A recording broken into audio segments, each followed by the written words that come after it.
What up, y'all? One half Aaron of the 404 HEELZ here.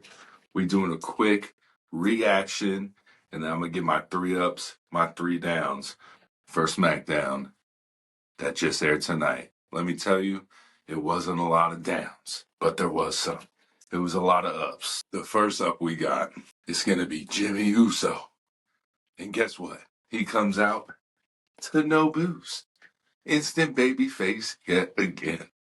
Shit was crazy. Instantly right away. Comes out, they do a little under the thing promo, a little, preview, and it already says Solo versus Jimmy in the future. So we get that as the main event, and then he kind of announces it. I thought he should have started with like a Tonga brother, the guy who attacked him from behind Tonga, or, any of them. Any of them. Botch would have been good. Tonga. It would have been good for him to start with that. But he starts with Solo. So he's talking. Then we get Roman, the big dog, coming out. He comes out, and he's kind of in a good he's in a serious mood. And he grabs the mic, and then he's kind of in a good, playful mood. He says, let's acknowledge him like he did on Twitter before the show. Everyone thought it might be Paul Heyman. No sign of Paul Heyman tonight. Maybe that might be a thumbs down. No Paul Heyman. But he says, acknowledge Big Jim. Pretty funny. I like it. It was pretty good. Big Jim tried to do the Jimmy Uso, tried to do the mic thing. Roman's like, nah, you good, bro. Kind of like that. And then it kind of leads to like more of a serious conversation that, Jimmy kind of says, we need more help. And then Roman says, no yeet, which we all know what that means.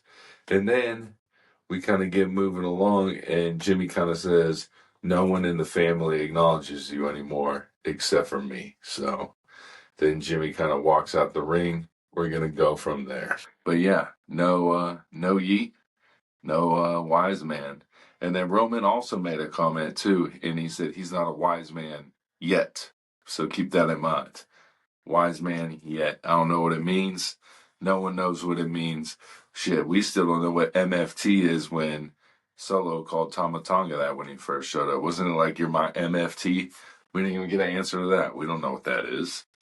But then we get Melo versus LA Knight. Decent match. Not as well as when it was Melo and Andrade. But like Nick Aldis said in the backstage segment with Melo, we are going to get a Game 7, and he said, don't miss. And then we get the LA Knight. He comes out. Great match. Andrade kind of shows up ringside. Melo says it distracts him. We all know LA Knight's getting the win. He gets the win. 1, 2, 3. Melo can take a BFT like no other. Shit was good. Loved it. Then we get a world tag team match with the ladies. We get Bianca Belair, Jade Cargill. Their opponents are going to be Jakara Jackson from NXT and Lash Legend from NXT. And as they're coming to the ring, we get a little noise from inside the ring, and it's our good friend KO. And he was told not to be there tonight, but he's in there causing a stir. So they cut his mic as security's coming out. So he goes over, rips off Corey Graves, starts talking through Corey Graves' thing. Then Cody's coming out. Cody's taking his tie off, the suit off, all that stuff. Cody's coming out. Then Randy comes out, tries to break up, says he's going to go get KO under control, gets in the ring. Little skirmish happens. KO elbows Randy.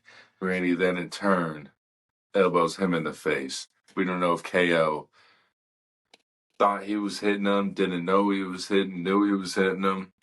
But later on, KO, Nick Aldis comes upon KO beating the piss out of Randy Orton. Randy Orton's laying there sideline. KO gets taken away.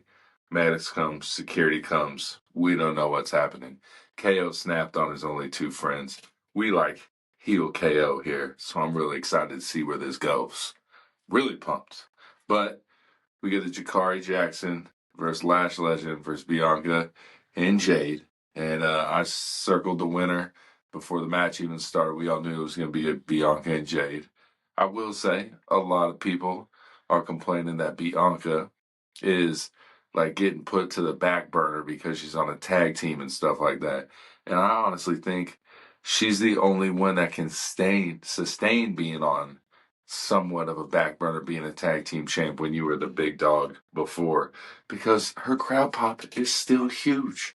It's not like it's still good to go. You're still good to go. So we'll see. But Jackson and Legend put on a good show.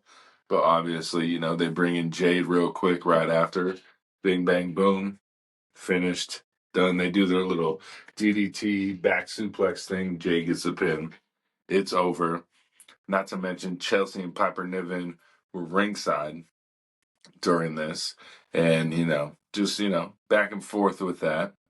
But, I mean, I guess that's the next tag team opponents, or maybe the Sky Pirates. I don't know. We'll see how it goes. The women's tag division needs a little help. We'll see if it gets it. Then we get a Nia promo, which she comes out, she's talking. Then Naomi comes out, she's talking. And then, surprise, surprise, Liv Morgan comes out with Dirty Dom and with Raquel Rodriguez, because as of right now, you never know what could change. But Liv and Nia Jax have a stupid match for a stupid belt at Crown Jewel, because that's what I guess they want to happen. So all that's going on. Nia's promo, not the best. She kind of does like a aggressive hug to Tiffy.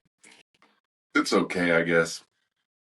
But Raquel, always straight face now when she's coming out. I think it's pretty funny. She used to be the whole bubbly, like, let's be happy, but now she's like straight serious face Raquel.